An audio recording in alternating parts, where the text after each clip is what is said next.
Et de vendange, il en est justement question dans le monde du tourisme, puisque de plus en plus de maisons de champagne proposent aux visiteurs de s'essayer à la récolte de raisins, suivie d'une visite des caves, avec dégustation évidemment. Le concept semble fonctionner, comme dans la maison Alfred Tritan à Bouzy, dans la Marne. Mathilde Idry et Maxime Meyer. On va cueillir donc d'un coup sec, et donc vous voyez que c'est très joli.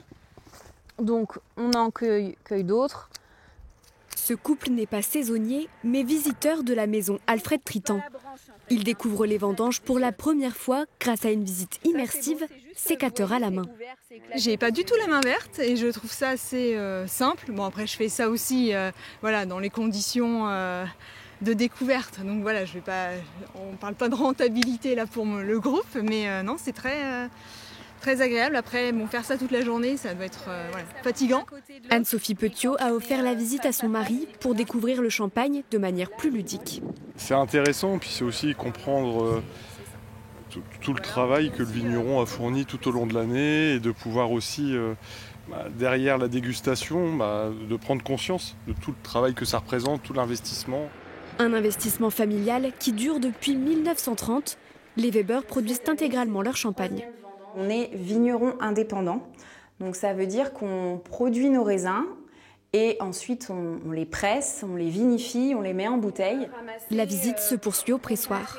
Tous les arômes ressortent vraiment forts et oui, très bon. Je ne m'attendais pas à ce goût. Chaque année, le domaine accueille entre 1300 et 1500 visiteurs. Une habitude instaurée dès la création de la maison par Alfred Tritan et perpétuée par ses descendants. Comme mon mari dit, si on n'explique pas ce qu'on fait, ils ne pourront jamais comprendre. Donc c'est bien de prendre le temps et de leur transmettre notre passion. Donc comme on le fait toute l'année, pourquoi pas le faire pendant les vendanges. Et on trouve que c'est un moment important et qu'ils ont peu l'occasion de découvrir. Donc s'ils ont cette chance de venir la semaine des vendanges, il faut la saisir. D'autres vignerons indépendants proposent aussi l'expérience vendangeur d'un jour pour 69 € par personne. Une activité qui séduit les touristes. Tous les créneaux sont complets pour ce cru 2025.